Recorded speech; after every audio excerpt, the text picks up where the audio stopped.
Hello and welcome back to CS38 Racing, and we are looking to get redemption for last time out in Aragon here in Mugello, a very fun track with lots of good racing history.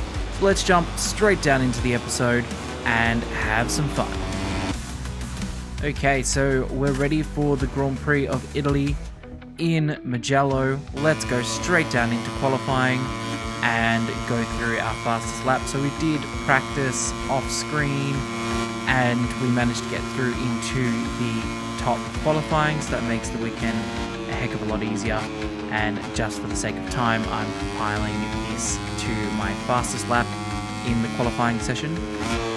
So we were a bit wide into turn 1, but we've managed to hold the speed and hold it through to turn 3.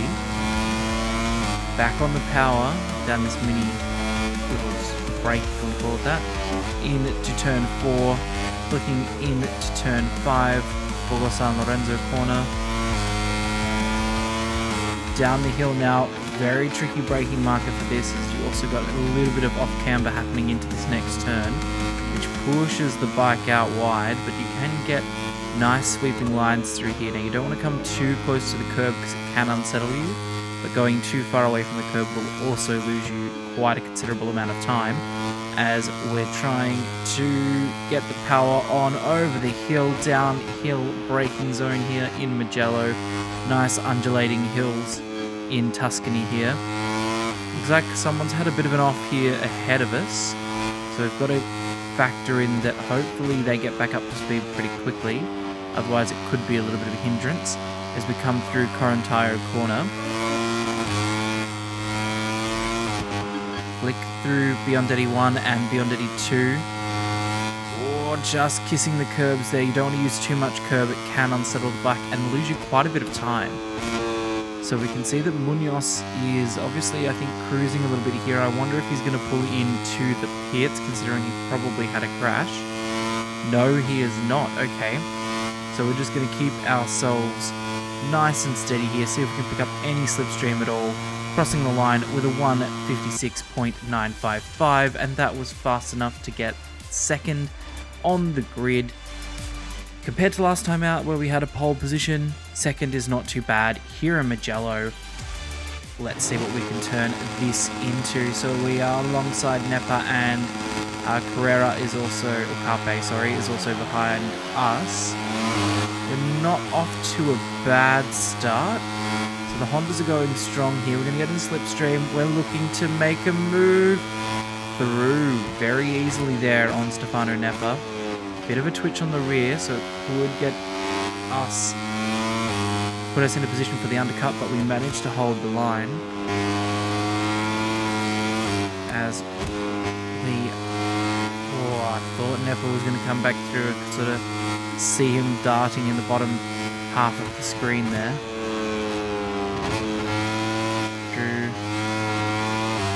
Turn 5 now on the power. We've got a relatively healthy gap at this stage. Our objective is to close the gap and finish in front of Fernandez in the points.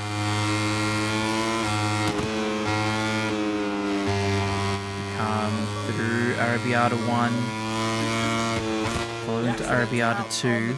Oh, red flag, so there has been a big crash somewhere behind us there, which puts us, I guess, back to where we started, because we didn't have. So okay, we're all a little bit over the place. It's okay, that's all right. Technically got provisional first position, quickly taken away from us by Carpe. We can get into the slipstream of Carpe now. Let's see if we can pull off a similar move. Nope, Carpe is too strong into the braking area of turn 1, but we have got a tunnel line. Can we get the undercut?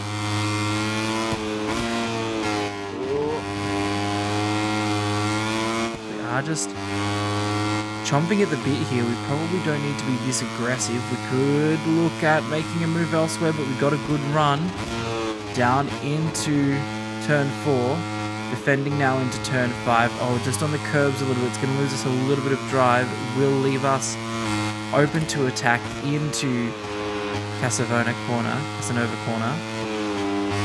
Savelli were also a little bit weak there, but we managed to hold the line so that Carpe was not able to get through. Going to drift out a little bit wider, just trying to keep the corner speed high here. We have another crash through that sector. Okay, no red flag this time round. That's good. At least we can keep running and pushing this momentum here at the front. A little bit of the moment there, and again, track limits warning. We'll probably have another track limits warning and a yellow flag in sector 3. Carpe is relentless here. He is looking to make a move through. We're rubbing and changing our paint schemes here, but we do hold on to keep ahead of Carpe into Biondetti 1 and Biondetti 2. Back on the power again. Easing our way into turn 15. Back on the power and trying to wring the absolute speed out of these Moto3 Honda.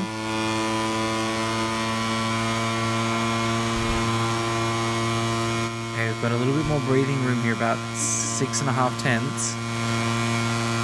But Carpe was relentless, but maybe now that we have a little bit of breathing room, this may be able to change the course of the race here, and we're already 8 tenths ahead. I think this is going to be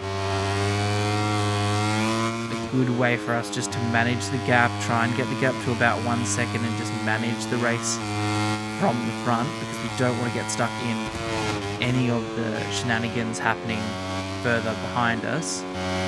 At this stage, with Fernandez being in 4th, we are 5 points behind Fernandez, so it does give us a good amount of points on Fernandez to keep that in mind for the championship battle and our objective.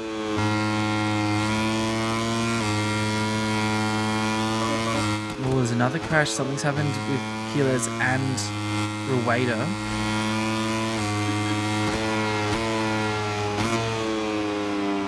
Not entirely sure what happened, but it didn't cause a red flag either, so at this stage we're just going to try and carry on as normal.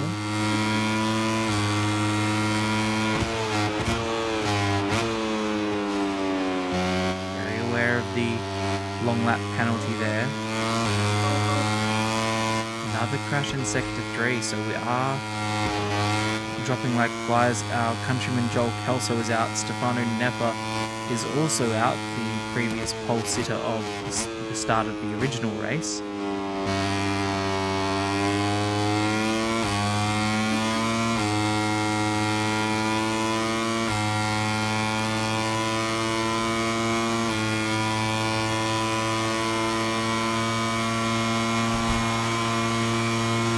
Across the line with a 157.075. Quite a strong lap there, but we did have a good relationship with Mugello on the Honda in the 24 series, so hopefully we can carry across some of that Mugello magic.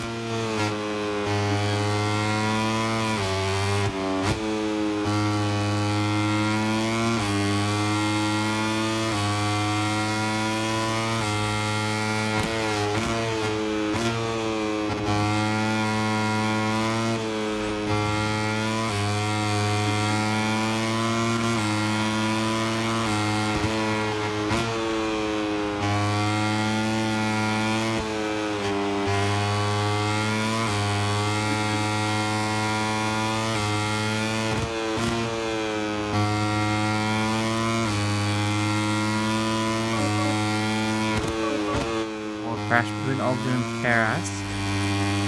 Thought maybe that might bring out the fact there's something, a commonplace on this track that is causing crashes, which I believe is going to be that inside curve of Biondetti 1. That I feel the AI just get too aggressive there and they just clip the front and it's all over from there. So hopefully we don't do the same, and we're still managing to keep that gap to Carpe quite well. What I am concerned about, as we have seen in previous races so far this season, is we can have quite a good pace to lead out the front, but the AI seem to have a little bit of management happening in the sense that they can come back towards the end of the race. So I am being mindful of that here as we come over the line to finish what is pretty much half a race distance at this stage, a little bit over half race distance. Now got 2 laps remaining, but we put in a 156.78 from our previous lap being a 157.075. So we've put in an absolute flyer there. We've increased the gap to 1.1 seconds at this stage. Carpe still holding strong. Uriarte is a surprising 3rd place. Fernandez is still in 4th. Again, that puts us in a negative 5 points to him, so we could close the gap if we continue to have a run like what we're having here in Mugello so far. Fingers crossed, touch wood. Rueda, our previous rival at the start of the season, is sitting in 10th with a pretty good result so far for Scott Ogden, as well as Tachapon Barazvi, and Richard Mooley and Eddie O'Shea, with Perone also coming through a good... Oh, Uriarte has now crashed, so it's definitely got to be that inside curve. It's got to be the inside curve of Biondetti 1 that is causing the drama here in this Mugello race. Oh, we've gone way too hot into Corantayo there. We may as well have taken the long lap penalty at this stage, so we're really pushing on the front there. But it actually has given us a little bit of time. We are just fractionally losing into this last corner, the Cheney corner. See if we can get a good run and hold this little bit of an advantage to get a fastest lap again. I think we very well will. Yes, we do. We do a 156.572, so again giving us the fastest lap, bringing it close to 2 seconds between ourselves and Fernandez, but with Fernandez actually having made a move on Carpe, as well as the inevitable the crash that happened for Uriarte. That has put Fernandez up into 2nd place, meaning we are 12 points behind Fernandez. So it's actually worked out quite well for him. Perone has crashed, unfortunately. So it doesn't seem like many are actually finishing this race. It's a little bit of a war of attrition here in this round, and we're staying very well clear of any drama that's happening. 2.2 seconds ahead of our rival at this stage, Adrian Fernandez.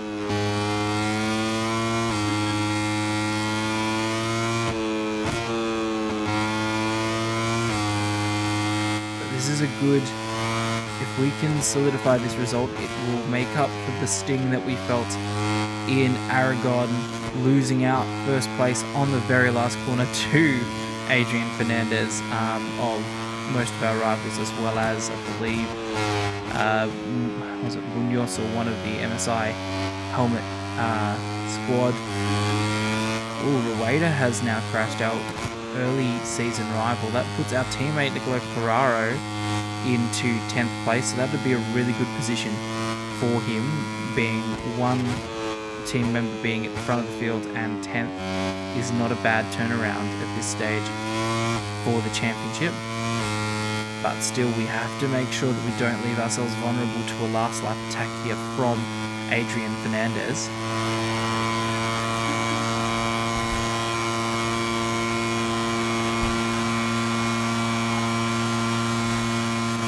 We now put on the brakes into turn 1. The rear's just skipping around a little bit. We need to be cautious about that coming to other Grand Prix where there is hard braking.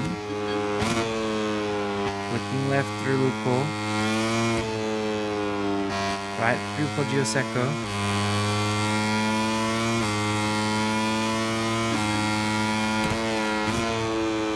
Now, seem to be holding a comfortable 2.8 second gap now. Well, that fluctuates, but let's say 2.5 seconds over Fernandez.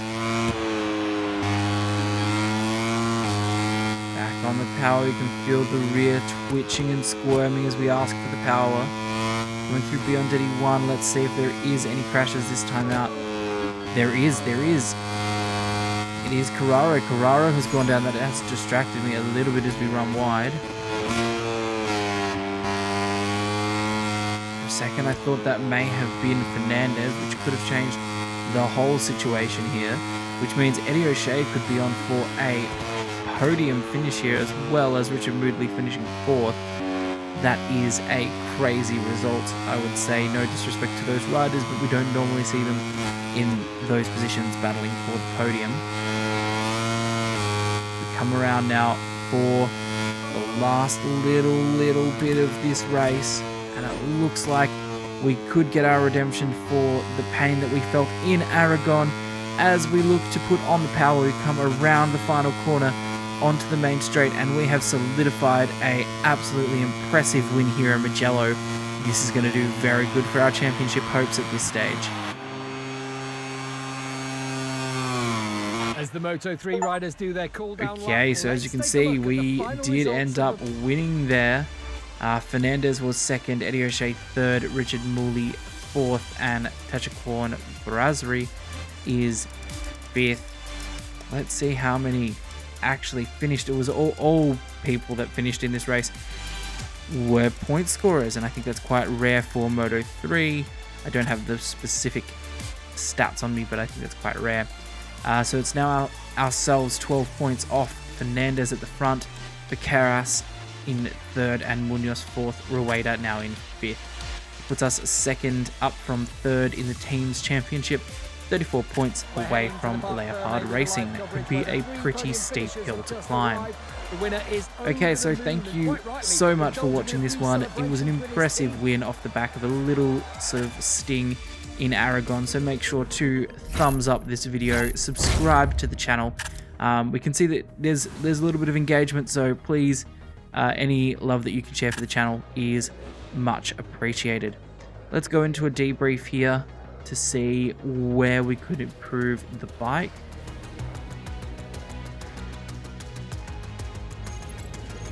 Okay, we've been working on stability, which I do feel that we needed to work on.